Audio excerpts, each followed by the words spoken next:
हम्म। नमस्कार दोस्तों, एकॉसिटी एकेडमी में आप लोगों का स्वागत है।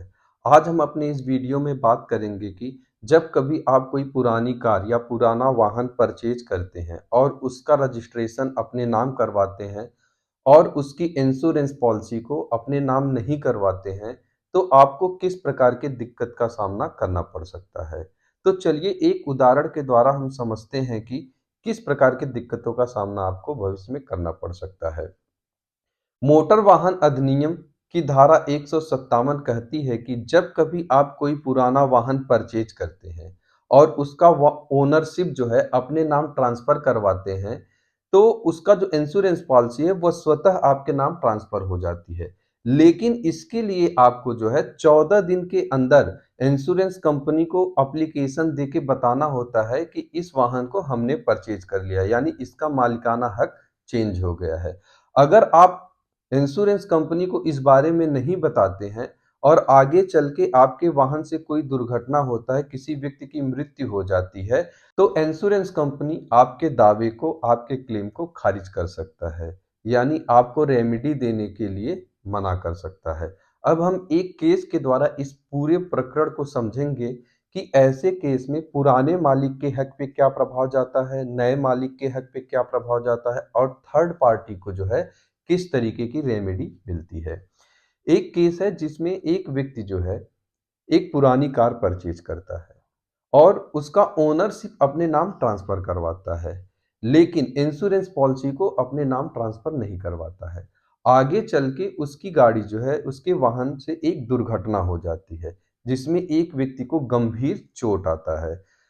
जिस व्यक्ति को चोट आता है वो व्यक्ति जो है इंश्योरेंस क्लेम करता है, किसके लिए? मुआवजे के लिए। इंश्योरेंस कंपनी जो है इसके लिए मना कर देती है, जिसके बाद वो जो है न्यायालय में दावा करता है मुआवजे के लिए। न्यायालय जो है तीनों पक्षों के दलील को सुनती है, इंश्योरेंस की बात को सुनती है, नए मोटर वाहन के मालिक की बात सुनती है और साथ ही साथ थर्ड पार्टी की बात सुनती है।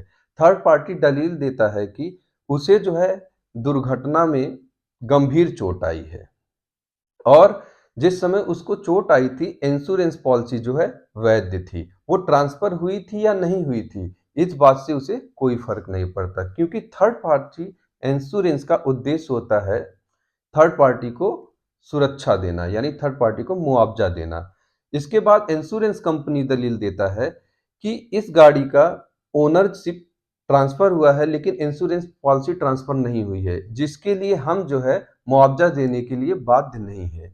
और नए मालिक द्वारा दलील दिया जाता है कोर्ट के सामने कि मान रहा हूं इंश्योरेंस पॉलिसी जो है वो ट्रांसफर नहीं हुई है, लेकिन उस समय बीमा पॉलिसी जो थी वैध थी और इंश्योरेंस कंपनी को, थर्ड पार्टी को मुआवजा देना चाहिए।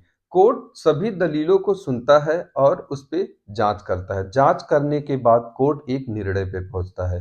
कोर्ट निर्णय देता है कि थर्ड पार्टी इंश्योरेंस का उद्देश्य जो है वो, या इंश्योरेंस का जो उद्देश्य है वो थर्ड पार्टी को सुरक्षा देना है, यानी थर्ड पार्टी के हितों की रक्षा करना है। इसलिए इंश्योरेंस कंपनी को थर्ड पार्टी को मुआवजा देना होगा।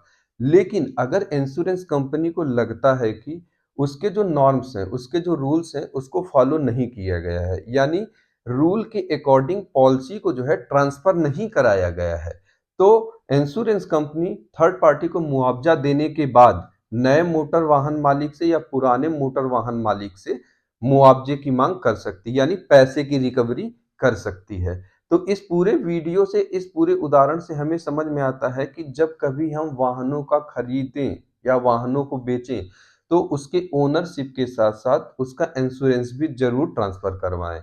नहीं तो मोटर वाहन के जो स्वामी हैं, पुराने स्वामी और नए स्वामी, दोनों लोगों को आर्थिक और विधिक दिक्कत हो सकता है। अगर आपको हमारी वीडियो अच्छी लगी तो वीडियो को लाइक और शेयर करें और हाँ, चैनल को सब्सक्राइब करना ना भूलें। और इस संदर्भ में अगर आपका कोई प्रश्न है तो कमेंट बॉक्स में जरूर पूछें। धन्यवाद।